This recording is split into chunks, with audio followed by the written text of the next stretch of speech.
So today we're starting out again with the beautiful, loving, caring Delilah. So we're going to be getting into some research data that was done a couple years ago about children's anxiety and depression on the rise. But firstly, I do want to let you guys know I apologize. I haven't posted in the last about 5 or 6 days.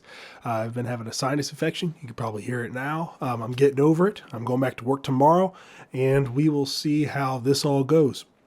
So, children with anxiety and depression, it is on the rise. It has been on the rise for the last few years. What is happening and going on for these children to be so stressed out, for them to be put on SSRIs? So, and this is not a slam on anybody with anxiety or depression or anybody who's taking SSRIs. I do know that SSRIs are necessary in certain situations, especially very extreme situations. For somebody who's going through something in their own personal life that is a lot to them, a lot of weight to them. Not everybody can handle, people handle stress in different ways. And some people are still learning how to deal with stress and they need a little bit of assistance. And some people just need some medicated assistance. So I do understand that, but this is just pure education on for children and what we should possibly be thinking about and looking for in our own children, right? So even before the pandemic, anxiety and depression were becoming more common among children and adolescents, increasing 27% and 24% respectively from 2016 to 2019. By 2020, 5.6 million kids, which was 9.2%, had been diagnosed with anxiety problems, and 2.4 million, which is 4%, had been diagnosed with depression. So is there anything that you guys can think of in the last few years other than the pandemic that happened, stressing out these children even more? Obviously seeing how mom and dad and grandpa and grandma and the neighbors and friends and family are reacting to the whole situation of 2020. Anything else that you guys notice whenever you're out and about in public? I know there's one thing that I notice. It's kids in their devices and they are staring at their phones. Now, I also know the hypocrisy here, and don't you dare say, but Matt, you are on a device right now. You are the part of the problem with putting out content. Very true. 100% true. I am also part of the problem, but I do have a message for you. Turn this off. Go outside. If it's in the middle of the night, just go stand out in the grass. If it's really cold, just open the door up, take a couple of big deep breaths outside and come back in. Then come back to this video. The biggest thing is that I really want to promote people putting down the devices. And I know that doesn't help with my content. It does not help with me growing this channel. But what I do want is a healthier person. What I do want is a healthier system. I want people to take their kids and go outside and play, have fun for about 30, 40 minutes. That's all it takes. That is all it takes. So about 5 million kids also experienced behavior and conduct problems in 2020, a 21% increase from the previous year. Despite these increases in need, use of mental health care among children and adolescents did not increase over the 5-year period. In 2020, only 80% of kids who needed counseling or other mental health services received mental health care services in the past year. A slight but not statistically significant decrease from the 82% who had gotten care in 2016. So ways of answering that one is it could have been the stress on the healthcare system during 2020. I myself worked in the healthcare system ish during that time. I still do, but there was a lot of places that were going to telehealth visits, and they weren't accepting as many people inside during 2020 to 2023. And there's still some places that do that now. There's a lot of phone calls that doctors' visits will have, and a lot of they'll do the Zoom calls as well. I've had one of those, and it's kind of awkward doing a Zoom call. It can be beneficial because for that doctor, they can actually see a lot more patients in a quicker time. But also, you want to do a face-to-face is the other biggest deal too. But for children, what was happening with these parents as kids? I understand that some parents work multiple jobs because of the wonderful economy that we have today, but there is issues with parents spending time with children. There's issues with them. And again, I'm speaking from this with no kids, but I do have nephews and a niece. And I have seen it a time or two when I'm out in public and a child is throwing a tantrum and then the parent just hands them their phone or hands them their tablet and they say, here, just watch this. And the kid stops and he's just staring at the screen. So I find that to be a pretty quick fix for what the child's needs are. Do I necessarily agree with it? Not all the time. I think there's a time and place. I think it should be kind of an reward for a child. But then again, I'm speaking from this from somebody who doesn't have kids. So guys, in the comments below, please let me know what you do when your child's throwing a tantrum or they're wanting some attention. What is it you guys do? Do you hand them your phone so that way they can be appeased for the moment and also focus on something else while you're getting your task done? Or do you sit down and have a conversation with them? Or do you do what my dad did, just tell me to shut up and I just kind of shut up and then did my own thing? So guys, please teach me. Let's teach some other guys. Let's get here. Let's go on the comments section and try to help each other raise a better generation. So other healthcare use also declined, partially due to the pandemic. For example, the share of kids with a usual source of sick care and the share who had preventative visit in the past year both declined more than 6% over the 5-year period, with unmet need for care spiking 32% from 2019 to 2020. But also parents and caregivers also experienced mental health needs. In 2020, just 2/3 of caregivers reported being in an excellent or very good mental health, and just 6 in 10 reported coping very well with the demands of child rearing, both down significantly compared to 2016. On the other hand, 1 in 12 kids lived with someone with mental illness in 2020, a 5.5% increase compared to 2016. So here's another study that was done. This is from the National Library of Medicine, and it doesn't have a date when this was completed. I'm sure it's down at the bottom. I read through a little bit of this stuff, but adolescent social media use is predictive of a subsequent decrease in life satisfaction for certain developmental stages, including for girls 11 to 13 and boys 14 to 15. What does this mean? So the rates of suicide, the rates of depression, anxiety, and stress have increased for adolescents, male and female. Why is that, you think? Everybody's always posting their wins on social media. I was also someone who does that. I have recently posted a picture on my Instagram.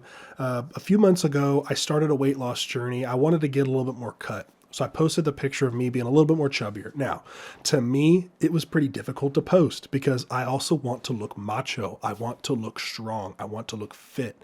I know that I am pretty fit, but when I see a picture of myself, which is considered body dysmorphia, guys, and I've been working on it, when I see a picture of myself, I'm like, gosh, I don't look as good as what I want to look.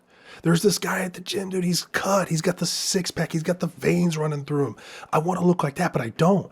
It's okay to be where you're at as long as you're progressing somewhere. If you're somebody who's not active, it is simple just getting started. All it takes is just a walk for 30 minutes out of the day. If you've never exercised before, start small and then work your way up. I encourage you to do that. It is extremely helpful, not just for your body, but for your mental health, for your diet, to change lifestyle up. You could actually change your life. You change your mental attitude. I've become a lot more stronger mentally by just working out, and it cures depression. I'll get into that here shortly or in another video. Excuse me. So the potential harms of social media use among children and adolescents. So remember, these kids are just looking at the highlights of somebody else's life. You don't know what that other person on the other side of that screen is going through. The person posting all those vacation pictures, their brand new cars that they've just bought, the house that they just bought, the room they just remodeled, the trips that they're going on. You have no idea what's going on. They could post a picture of a happy family, but you never know behind there is infidelity and arguments and hatred towards each other.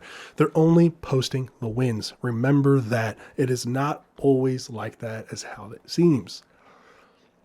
There is a ton of social media harm. So over the last decade, evidence has emerged identifying reasons for concern about the potential negative impact of social media on children and adolescents. A longitudinal, I'm ruining this word, a longitudinal cohort study of U.S. adolescents aged 12 to 15. I don't even know what that means right there. You guys help me out with that if you see what that is. That adjusted for baseline mental health status found that adolescents who spent more than 3 hours per day on social media faced double the risk of experiencing poor mental health outcomes, including symptoms of depression and anxiety. As of 2021, 8th and 10th graders now spend on average 3.5 hours per day on social media in a unique natural experiment that leveraged the staggered introduction of a social media platform across U.S. colleges. The rollout of the platform was associated with an increase in depression, 9% over baseline, and 12% on baseline for anxiety among college-aged youth. So, this is also affecting young adults as well. Obviously. What are some ways? Here's one more, the effects of technology on mental health. Overall, I've read a lot of this stuff, and this is also why it's summed up and why it's highlighted. In terms of the relationship between screen use and both physical and mental health outcomes, there have been several studies that have suggested higher levels of screen use in children as adolescents in association with reduced physical activity, increased risk of depression, and lower well-being. So things that we can do and what it has an impact on. This has an impact. This was done. I'm going to lose my spot in this. So table 1, this was done by, let's see, PubMed Central, the NCBI, International Journal of Environmental Research and Public Health. This was not done too long ago. So the evaluation on what it affects, its impacts on language, communication, and social skills for children aged 2 to 11. So what was something that happened? What were a lot of schools talking about during the pandemic era and still facing today? Children that are further behind than ever before. There's a few reasons for that. Obviously, hi Delilah. Obviously was the mask wearing, not being able to see people's faces and facial expressions. Being able to pronunciate words and learn new words. Why? Because when you have a mask on your face like this is what it sounds like all the time. Can you guys really fully understand that? I know my listeners are the best listeners. I know that you guys are the cleanest, the nicest, smellingest people, and the smartest people that listen, because obviously we have something in common, right? You guys are my friends. At least I'm calling you my friends, even if you guys don't like me. That's okay. The impacts on communication and social skills. You could tell the kids, obviously, when you were younger, that were homeschooled, that you'd see them at events and sporting events, because they're a little bit awkward. They're a little bit weird. But that is kind of changing now with the amount of sports that are out there for everybody. There's also conventions for homeschooled kids as well. My sister homeschools all 4 of her kids, and they're all involved in sports, church youth groups, and that convention and multiple other things. They have plenty of friends in the neighborhood. When I drive over to their house, and they live in a little bit of a nicer area than I live in, but every time I drive over there, they are the only kids outside. They have 1 acre of property. They're in a neighborhood, and they're the only kids running around and playing outside together. I have yet in the years that they've lived in this neighborhood, I have yet to see other children outside playing. Now, could it be the difference of having a single child, or having multiple kids that you just kind of send them all outside to go play? Could be. Could it be the time of day that I'm going? Very well could be the time of day that I'm going. But the fact is, it remains, I have not seen it. I have not seen these children outside playing. And it's not that I'm out there looking for the kids playing. I'm not doing that. So, some things that we want to do. Why do we want to go outside? It builds confidence. The way kids play in nature has a lot less structure than most types of indoor play. There are infinite ways to interact with outdoor environments, from the backyard to the park to local hiking trails or lakes, where letting your child choose how he treats nature means he has the power to control his own actions. Now, I do remember when I was a kid that we were never a wealthy family. We did well for ourselves, but I wasn't able to do a lot of the cool stuff that a lot of other kids could do, especially get a lot of the toys and stuff like that. My parents did great with raising me, though. I never want them to change the way they did it. I would never take it back. It was great. But I remember being a kid that when I got to go outside, I got to do what I wanted. And I wasn't out there destroying public property. I don't think, at least. But I was able to make my own decisions, and I was able to get that stick, and I could break that stick if I wanted to. And I could throw that stick against that tree. I could pretend that stick was a gun and shoot bad guys. I could play swords with my brother. I could do anything I wanted with my imagination and being outside. There's also a lot of things about the earthing and grounding, if you believe in that, while taking your shoes off and socks off and standing in the with your bare feet in the grass, and what that does to your body. Now, I have experimented with that a few times myself. I just noticed being outside really helps, and taking in the sun. That vitamin D is what we need. One of the biggest things that a lot of us lack is vitamin D. There's plenty of studies on that. I could look up a couple. In fact, you know what? No, I won't look up. You guys could look it up because you guys are smart enough to figure this out.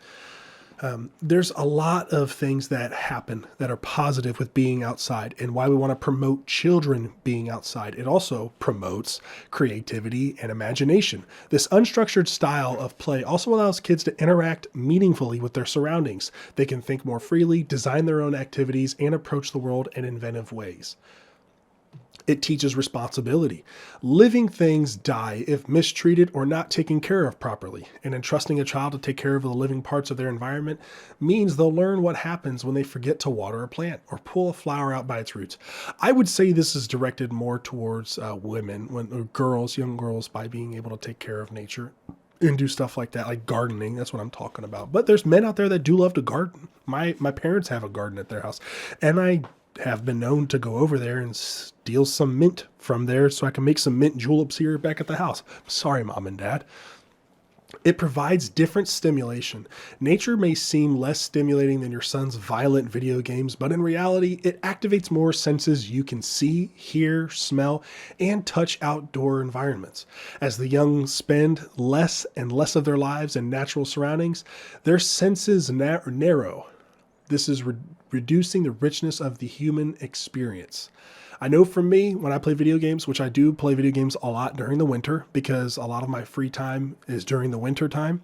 So I know for me, I really enjoy the mental spark that I get from it. Thinking about what my next move is going to be. I like to play Red Dead Redemption 2. I like to play Fortnite. I know it's a kid's game. Shut up. But I enjoy playing it because of the colors, and it's fun to build and be creative. I really enjoy that aspect, and there's so many good players out there. I get killed every single time. But there's benefits, pros and cons to playing video games, and there's benefits to being outside. I'd say a healthy mix. Let me know down in the comments what you guys do, the ones that you guys that have kids. What do you do? Like, do you say, hey, 30 minutes outside, 30 minutes inside playing video games? I wonder what you guys, I just want to know. Just let me know down in the comments. It makes them think.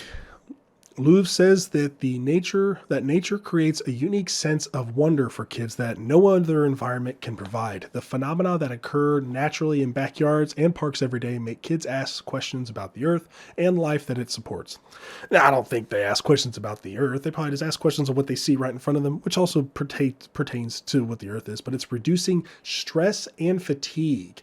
And I know I skipped one. I'll get back to it here in a minute. According to the attention restoration theory, urban environments require what is called direct attention, which forces us to ignore distractions and exhausts our brains. In natural environments, we practice an effortless type of attention known as soft fascination that creates feelings of pleasure, not fatigue. So while screen time is the easier, more popular choice, it is important to set aside time for outdoor play, for fun, stimulating factors, and you and your kids to do, here's some fun activities for your kids to do in nature. Just go outside. It gets kids moving. We have an epidemic of obesity in children. Go to your local Walmart, go to any store, go to the mall, and you'll see a lot of fat kids. I once was a chubbier child because I spent some time inside, and when I did that, I got chubby. And then I got forced to go outside. I started losing the weight. It's weird how that happens. Most ways of interacting with nature involve more exercise than sitting on the couch. Your kid doesn't have to be joining the local soccer team or riding the bike through the park. Even a walk will get her blood pumping or his blood pumping. Not only is exercise good for kids' bodies, but it also seems to make them more focused, which is especially beneficial for kids with ADHD. Now, I was diagnosed with ADHD when I was a child. I used it to my benefit now in life. Back when I was a kid, I had to get medicated for it, which I don't particularly agree with always. I think a lot of kids have ADHD. I think it's just a part of being a child.